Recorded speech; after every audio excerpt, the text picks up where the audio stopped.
Assalamualaikum warahmatullahi wabarakatuh. Berjumpa lagi dengan saya, Profesor Kamaruzaman Rustamam Ahmad di KBA 13 Academy di channel KBA Insight ini. Kita akan lanjutkan kajian geopolitik kita dengan judul Geopolitik Maritim dan Daratan. Jadi ini kita gabungkan kajian Rimland dan Headland. Dan sejarah dunia, sebagaimana kita ketahui, itu adalah kisah panjang.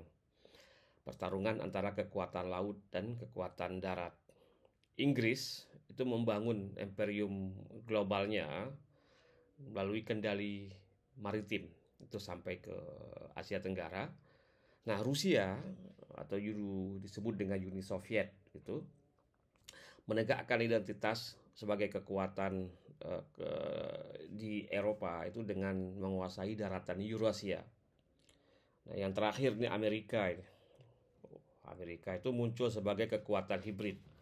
Dia tidak hanya ingin menguasai laut, tapi juga ingin menguasai daratan. Nah, yang terakhir yang sedang menjadi ancaman bagi Barat, khususnya Amerika, yaitu kemunculan Cina dengan berusaha menentang dominasi yang sedang dilakukan oleh Amerika dengan strategi maritim modern seperti konsep Belt and Road Initiative atau String of Pearls. Nah, pada lesson ini kita akan mencoba menelusuri bagaimana laut dan daratan bukan hanya ruang fisik yang kita lihat, tapi juga menjadi panggung utama dari pertarungan geopolitik global. Nah, ini kita coba lihat apa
Nah, kekuatan darat itu ya, ini disebut juga biasanya orang menyebut dengan land power.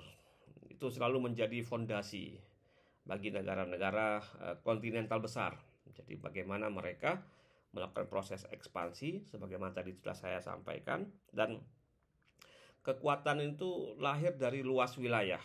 Jadi semakin besar dia punya wilayah, semakin berwibawa negara tersebut atau kerajaan tersebut. Kedalaman geografis dan kemampuan mempertahankan teritori dari serangan luar. Jadi kalau kita lihat sejarah Eropa ya, bagaimana perang Jerman dan Rusia, jadi itu menjadi salah satu contoh bagaimana ekspansi, menjajah tempat lain, melakukan okupasi baik secara terang-terangan maupun secara diam-diam, itu menjadi fakta yang tidak bisa kita hindari.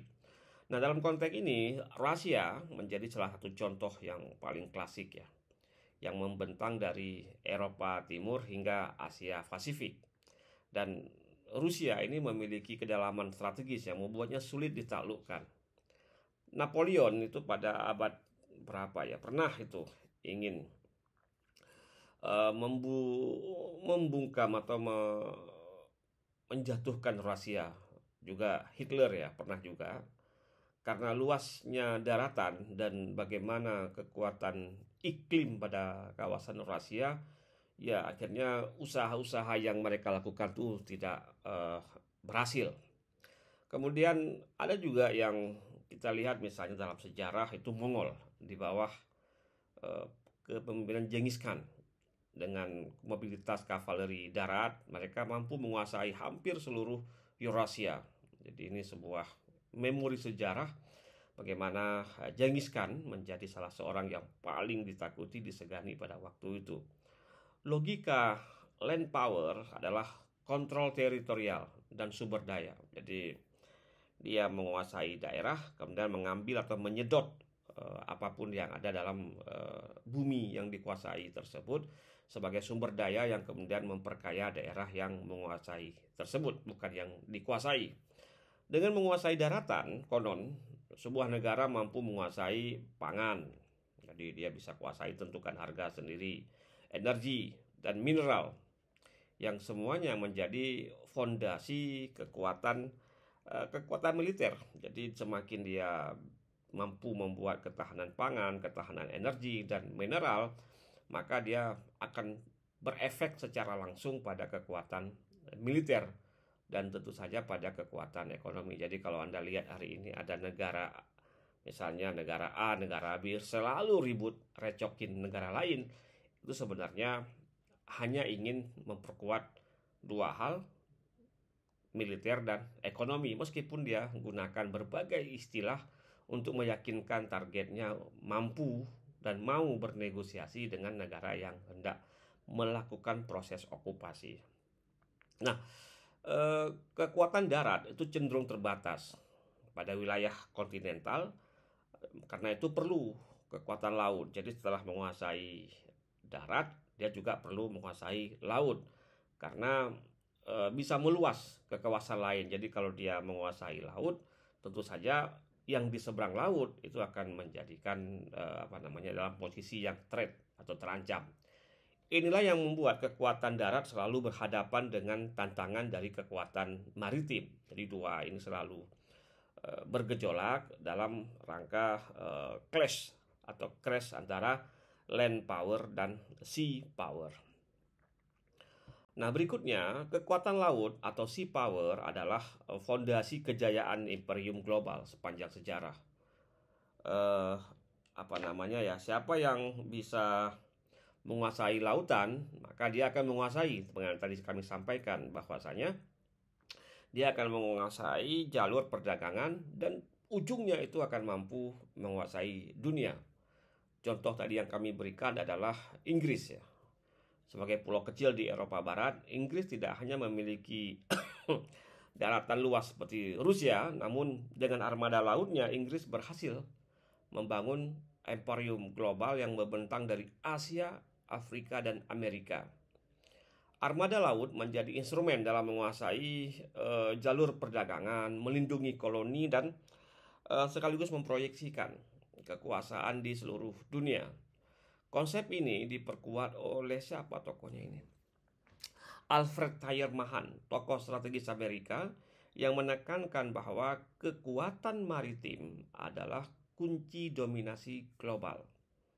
Jadi kalau kita sanggup menguasai laut sendiri dan orang lain, maka itu kita bisa menjadi pemain global. Nah, Amerika, setelah tadi Inggris, mewarisi tradisi ini dan menjadikan strategi utama untuk menjaga hegemoninya sampai hari ini. Tentang bagaimana kemudian Amerika, sudah sering kami sampaikan, menempatkan berbagai armada perang mereka di berbagai titik di tengah laut atau di samudera.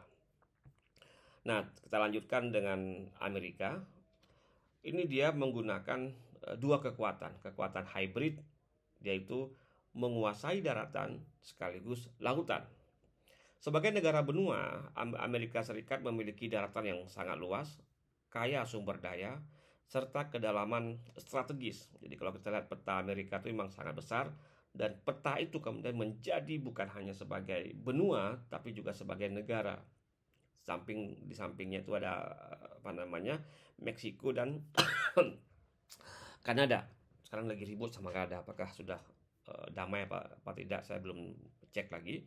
Namun kekuatan sejatinya lahir di atas kendali atas samudra. Jadi armada angkatan laut AS mampu beroperasi di semua lautan dunia, menempatkan Amerika sebagai satu-satunya negara dengan kehadiran militer yang secara global dan permanen. Dan inilah warisan dari pemikiran Alfred Thayer Mahan yang kemudian dipadukan dengan kekuatan Rimland Spikeman tadi. Jadi Rimland itu menguasai laut, dan akhirnya dia bisa melakukan proses hybrid ini. Nah, kemudian Amerika tidak hanya menjaga headland tetapi yang tetap terisolasi, tapi juga menguasai rimland melalui jaringan aliansi. Misalnya dia membuat NATO di Eropa, Jepang dan Korea di Asia Timur, hingga Filipina dan Australia di Pasifik. Adalah bagian dari strategi besar geopolitik Amerika hari ini. Nah, Cina tadi sudah kita sampaikan di awal, itu menjadi kekuatan baru. Dan contoh yang paling jelas dari transformasi sebuah kekuatan darat menjadi kekuatan maritim modern. Sepanjang sejarah, Cina dikenal sebagai kekuatan daratan. Dinasti-dinasti besar seperti Han, Tang, dan Qin membangun kejayaan melalui kontrol atas daratan Eurasia. Nah, pada abad ini 21, Cina menyadari bahwa untuk menjadi pemain utama atau superpower global, dia tidak cukup hanya menguasai darat, tetapi juga harus menguasai laut. Nah, kemudian strategi maritim Cina ini diwujudkan dengan BRI, Belt and Road Initiative, dan jalur laut yang disebut dengan String of Pearl. Jalur ini itu menghubungkan, tadi sudah kami sampaikan, Laut Cina Selatan, Samudra India, hingga Timur Tengah dan Afrika. Dengan cara ini, Cina berusaha menciptakan rantai kendali maritim yang kemudian mampu menyaingi dominasi Amerika. Kemudian, nah ini dia ada beberapa yang bisa kita lihat. Dalam geopolitik maritim, titik-titik sempit di lautan disebut dengan checkpoint strategis. Siapa yang menguasai checkpoint, checkpoint ya, itu dia akan mengendalikan perdagangan global. Ada beberapa yang paling penting di sini ya. Ini di samping kita, orang Aceh, Selat Malaka. Nah, ini menjadi jalur utama yang menghubungkan Samudra Hindia dengan Pasifik. Lebih dari 40% perdagangan dunia itu melewati selat ini. Dan di sini ada beberapa negara, Thailand, Malaysia, Singapura, Indonesia. Jadi Anda bayangkan bagaimana supply 40% perdagangan itu melalui jalur ini, dan itu menghubungkan dengan Timur Tengah dan Asia Timur. Kemudian ada lagi terusan Suez. Ini penghubung Laut Tengah dengan Laut Merah. Dan insiden 2021 membuktikan itu kapal Ever Given Rapuhnya perdagangan global jika choke point ini terganggu. Jadi kalau selat-selat kecil ini terganggu, nah itu sudah rusaklah eh, apa namanya perdagangan global. Satu lagi yang paling sering menjadi kekuatan Iran adalah Selat Hormuz. Selat Hormuz itu eh, ya jalur vital ekspor minyak di Teluk Persia, dan hampir 20% minyak dunia melewati selat ini dan menjadikan pusat rivalitas persaingan antara Amerika dan Iran. Jadi kalau kemarin perang tidak jadi antara Iran dan Israel, mungkin dugaan saya itu karena ada persoalan Selat Hormuz. Ini gambarnya tidak begitu sesuai ya, karena ini yang di-generate oleh AI. Di sini itu kalau tidak salah saya Selat Malaka ya. Nah, ini Selat Malaka, kemudian Selat Hormuz ada di kawasan Timur Tengah. Kemudian ada lagi yang namanya disebut dengan terusan Panama. Nah, ini menjadi kunci jalur antara Samudra Atlantik dan Pasifik. Dan ini menjadi pintu masuk dari geopolitik Amerika. Jadi dia menjadikan terusan Panama itu sebagai pintu masuk dan juga mungkin keluar ya dari negara atau benua Amerika.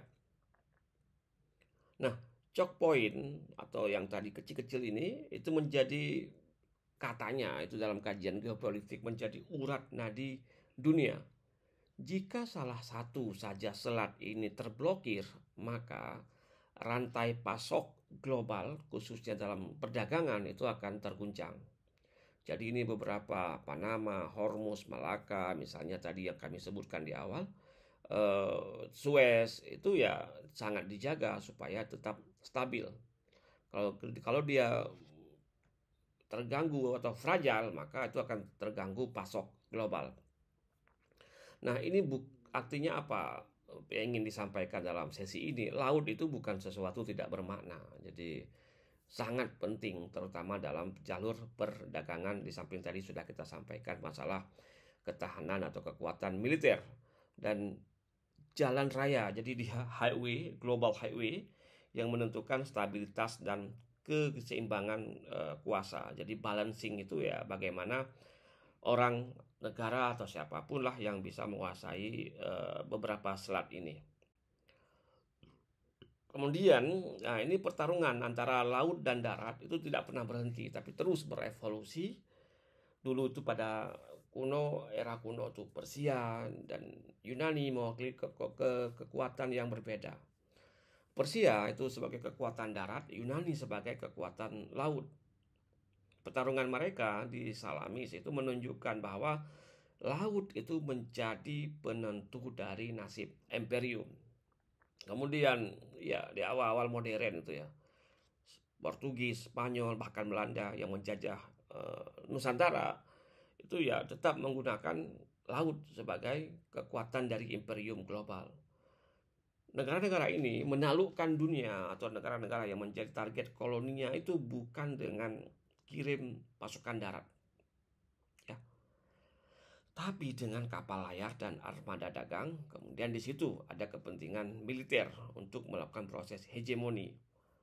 Kemudian Rusia dengan kedalaman geografisnya mampu bertahan dari Napoleon dan Hitler.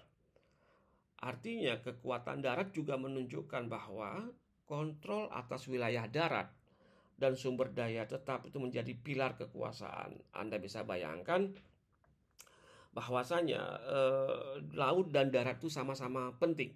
Kita belum masuk ini ke kawasan udara atau air power. Nah, sampai di sini teman-teman ada beberapa diskusi, nanti boleh dikomen di bawah. Misalnya ya, apakah masa depan kita akan dimenangkan oleh kekuatan laut, darat, atau justru kombinasi keduanya? Kemudian Rusia tetap bertahan dengan kekuatan yang cukup tangguh dan hari ini mereka sedang perang dengan Ukraina. Amerika Serikat masih menguasai lautan dengan armada globalnya.